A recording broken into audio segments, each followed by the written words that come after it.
pada kesempatan yang kali ini uh, saya akan berbicara mengenai cara agar berhasil dalam berbisnis kuliner.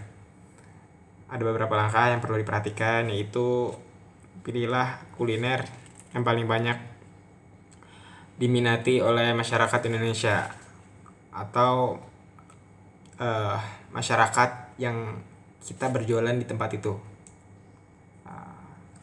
Terus bagaimana cara kita agar bisa mengetahui kuliner apa yang banyak diminati oleh penduduk sekitar kita berjualan? Caranya adalah dengan kita bisa lihat di data aplikasi online food. Jika saya sudah pernah membuka dan membaca dan didapati hasilnya adalah yang pertama adalah ayam geprek, kemudian ya ini nggak urut, bakso, nasi goreng, ayam bakar, kopi susu, gado-gado dan lain-lain. Menu-menu di atas, menu-menu yang tadi itu adalah menu-menu yang laris di aplikasi online food, yang sebenarnya juga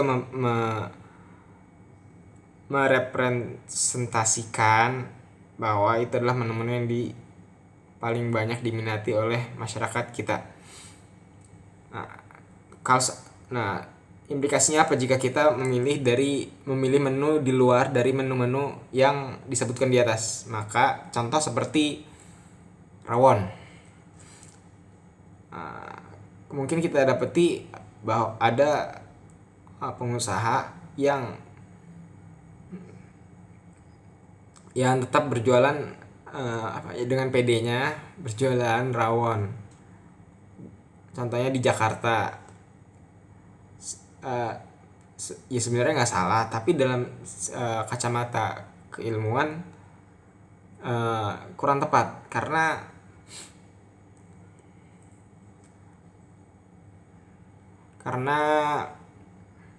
contohnya jika dalam satu perumahan kita berjualan, ada dua orang yang berjualan, yaitu jualan nasi goreng dengan jualan rawon. Di komplek itu ada 100 orang. Pada hari pertama, kira-kira yang paling banyak laris menu apa? Yang paling laris adalah apa? Rawon apakah atau nasi goreng? Pasti nasi goreng. Hari pertama. Dan hari kedua pun pasti tetap nasi goreng. Hari ketiga juga pasti nasi goreng. Sampai sebulan nasi goreng pasti. Nah, jadi sebaiknya maka dari itu sebaiknya pilih kuliner yang paling banyak diminati oleh masyarakat yang kita sasar untuk berjualan.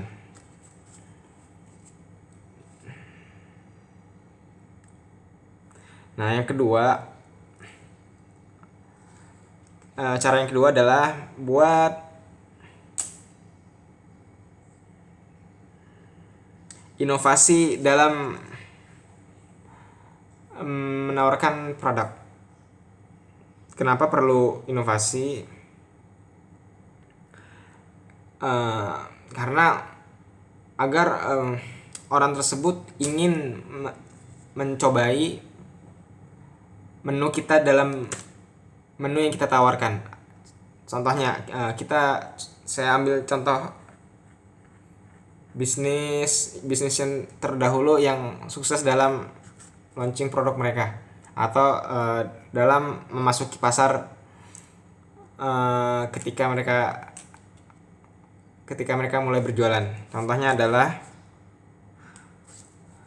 perusahaan Ricis. Perusahaan Ricis yaitu perusahaan ayam goreng dengan baluran saus pedas. Nah, mereka ini sangat kreatif. Kenapa? Karena sebelum mereka sangat jarang ditemuin makanan dengan saus pedas seperti mereka.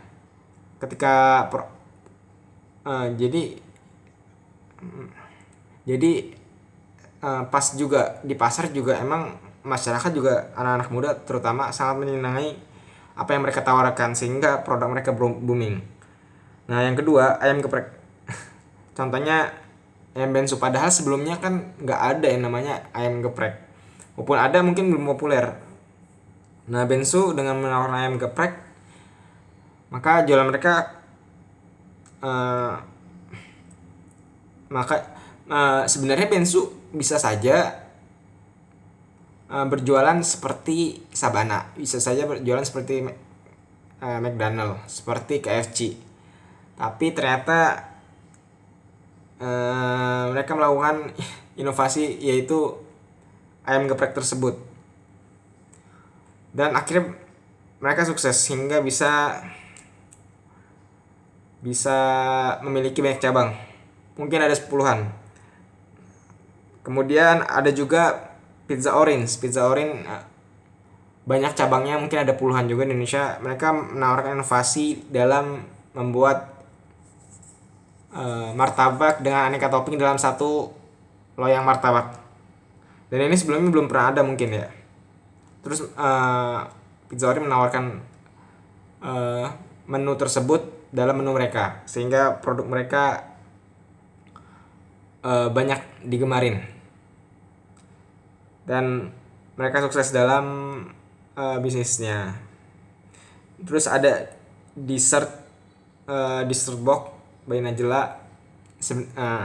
Dessert box jadi yang punya itu namanya memang Najla. Nah Mbak Najla ini kreatif karena dia tidak memulai bisnisnya dengan tidak seperti Holland Bakery, tidak seperti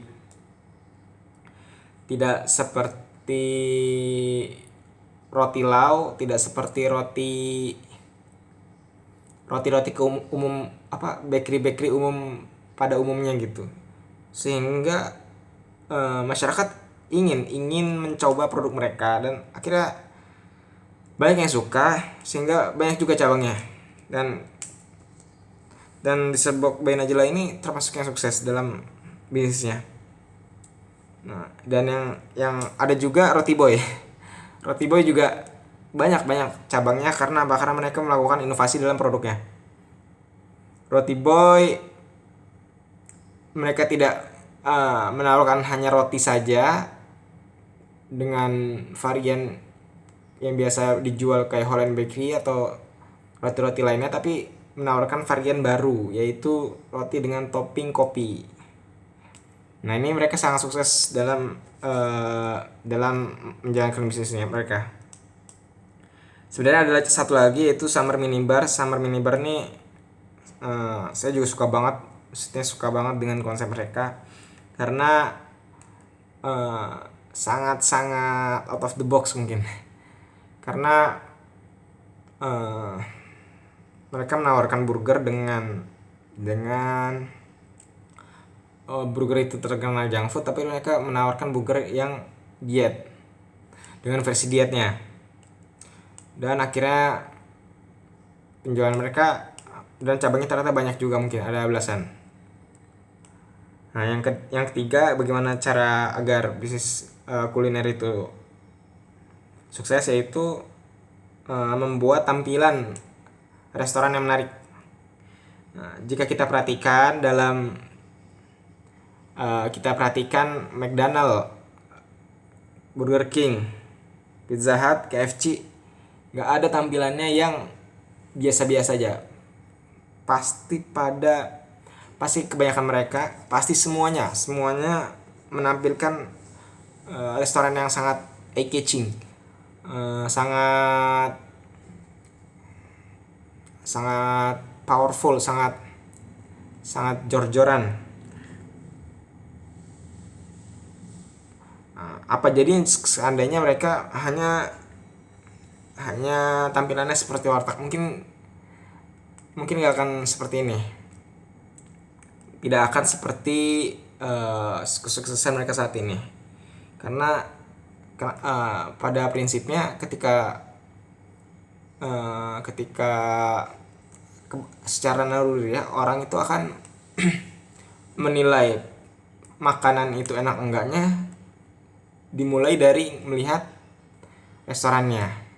Jika restoran menarik, maka kemungkinan besar para customer akan menilai restoran tersebut menawarkan menu yang menarik, menu yang enak. Kemudian cara yang keempat yaitu mengalokasikan anggaran untuk beriklan. Kenapa kita perlu beriklan? Agar mendapatkan customer, agar orang banyak tahu sehingga banyak membeli produk kita.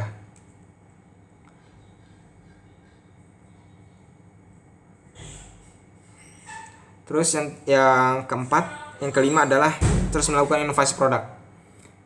Ini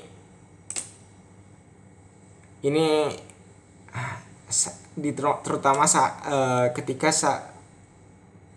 musim-musim zaman-zaman sekarang ini, karena semakin lama semakin hari semakin persaingan semakin ketat.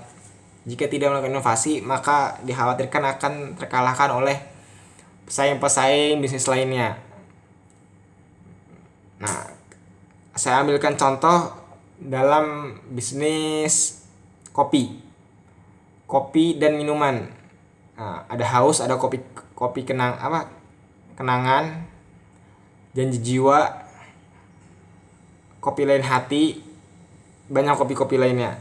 Nah, tapi yang menariknya adalah janji jiwa. Mereka melakukan inovasi produk yaitu dengan mengeluarkan varian menu baru yaitu jiwa toast dan jiwa tea. Dan terbukti mereka sangat sukses dalam menjalankan bisnis mereka. Dan diperkirakan mungkin cabangnya ada 50 lebih di seluruh Indonesia. Mungkin itu yang bisa saya sampaikan, kurang lebihnya mohon maaf. Selamat malam.